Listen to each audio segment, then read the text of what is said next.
Good morning. তুমি কি করছো? বাবার জন্য ছাতু বানাচ্ছ? বাবা অফিসে নিয়ে যাবে। তুমি বানিয়ে দাও বাবাকে। তুমি খাবেন একটু?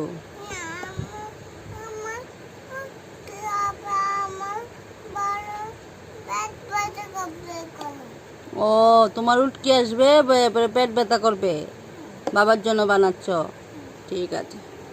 সবাইকে বলো শুভ সকাল। সবাই ভালো থাকবে, সুস্থ থাকবে। আর দিতে হবে না, আর দিতে হবে না, এখন রেখে দাও। হ্যাঁ, আর লাগবে না, ডাকনারা দিয়ে দাও। ডিবি ডাকনারা লাগিয়ে নাও, আর দিতে হবে না, হয়েছে। টাটা, বাই বাই বলে দাও। টাটা।